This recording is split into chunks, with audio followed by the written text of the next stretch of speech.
অনেক রোগীর আত্মনা এই ঘাটে, তাদের চিৎকার আমার আজও প্রাণে ভাসে। নোয়াখালীর দ্বীপ উপজেলা হাতিয়ার সঙ্গে মূল ভূখণ্ডের সরাসরি ফেরি যোগাযোগ চালু হতে যাচ্ছে। এর ফলে যাত্রীবাহী ও মাল বোঝাই গাড়ি সহজেই দ্বীপে আসা যাওয়া করতে পারবে। স্বাধীনতার পর এই প্রথম নিরাপদ যোগাযোগ ব্যবস্থার মাধ্যমে আধুনিক যুগে পা রাখতে যাচ্ছে দ্বীপ উপজেলা হাতিয়া। এটা নিয়ে আমি চ্যালেঞ্জ করে আমি এটাকে আবার এই ফাইলটা রিওপেন করে এই কাজটা এখানে বরাদ্দ আনছি। এই ক্ষেত্রে অনেক সামাজিক সংগঠন হেল্প করছে, দ্বীপ সমিতি হেল্প করছে, সামাজিক সংগঠনগুলো মানববন্ধন করছে, ওদেরকে অনুরোধ করার পর যে একটু সাবসিস্টি করতে হবে মাঠ থেকেও, তারাও করছে।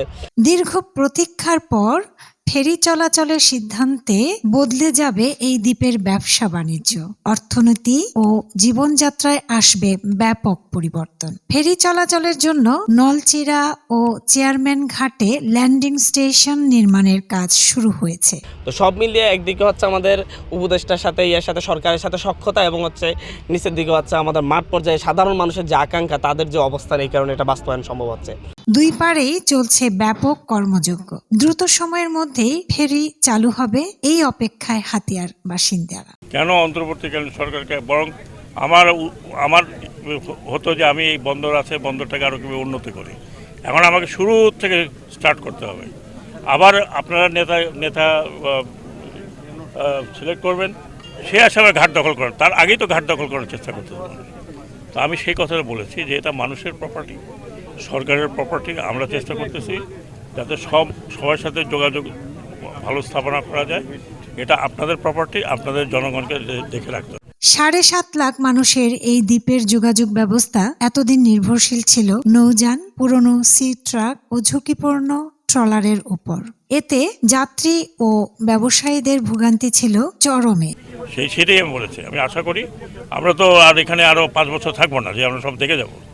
আমরা শুরু করে দিয়ে গেলাম, অন্তর্বর্তীকালীন সরকারের মেয়াদ শেষ হয়ে যাবে। নির্বাচিত যারা আসবেন তাদেরকে আপনারা বলবেন যে এই ঘাট দখল করা যাবে না। বর্ষা মৌসুমে ট্রলার দুর্ঘটনা ছিল নিত্যদিনের ঘটনা, এবং দখল করতে চেষ্টা করলে আপনারা প্রতিহত করবেন। বিগত সরকারগুলো কেবল আশ্বাস দিলেও যোগাযোগ ব্যবস্থায় উল্লেখযোগ্য কোনো উন্নয়ন হয়নি। অবশেষে সেই দুর্ভোগের অবসান ঘটতে যাচ্ছে। ফেরি চালু হলে যাত্রী, মুমূর্ষ রোগী, পণ্য পরিবহন এবং জরুরি প্রয়োজনে জেলা শহরে যাতায়াত হবে অনেক সহজ। অনেক রোগীর আত্মনা এই ঘাটে, তাদের চিৎকার আমার আজও প্রাণে ভাসে। বিশ্বাস করেন ভাই, এই ফেরিটা হাতিয়ার মানুষের হৃদয়ে বিশাল খুশির একটা বন্যা সৃষ্টি করে। বর্ষার সিজনে একটা নৌকা, একটা স্পিড বোট যাইতে পারে না, যখন একটা রুগী খারাপ পরিবেশ হয়ে যাচ্ছে, কিন্তু ওয়েদারও তো খারাপ, কি করার। আর ফেরিটা যখন হবে, তাহলে আমার বিশ্বাস যে হাতিয়ার মানুষের দীর্ঘদিনের এই কষ্টটা লাঘব হবে। অনেক গর্ভবতী মহিলা, হাতিয়া সুচিকিৎসার ব্যবস্থা এখনো খুব একটা উন্নত নয়, তো উন্নত চিকিৎসার জন্য কিন্তু আমরা হাতিয়ার বাইরে নিয়ে যাই। তো সেক্ষেত্রে যখন সিগন্যাল থাকে, সিগন্যালের কারণে মানুষ খুব বিপদে পড়ে যায়। ইউনুসারের অনুমতি লাগে, তারপরে কোস্টগার্ডের অনুমতি লাগে, মানুষের যন্ত্রণা, মানুষ অতিষ্ঠ হয়ে যায়। এটা আমার চোখের সামনে আমি প্রতিনিয়ত দেখি। কিন্তু আলহামদুলিল্লাহ, যদি আল্লাহ চায় তো এই ফেরির মাধ্যমে মানুষ এখন ওই কষ্টটা দূর হবে। ব্যবসায়ীরা দোকানের সামনে গাড়িতে করেই মালামাল আনতে পারবেন। একই সঙ্গে হাতিয়ার ইলিশ মাছ, ডাল, বাদাম ও ধান সহ উৎপাদিত পণ্য ট্রাক ভর্তি করে মোকামে পাঠানো যাবে। এতে ন্যায্য মূল্য নিশ্চিত হবে আশা করছেন ব্যবসায়ীরা।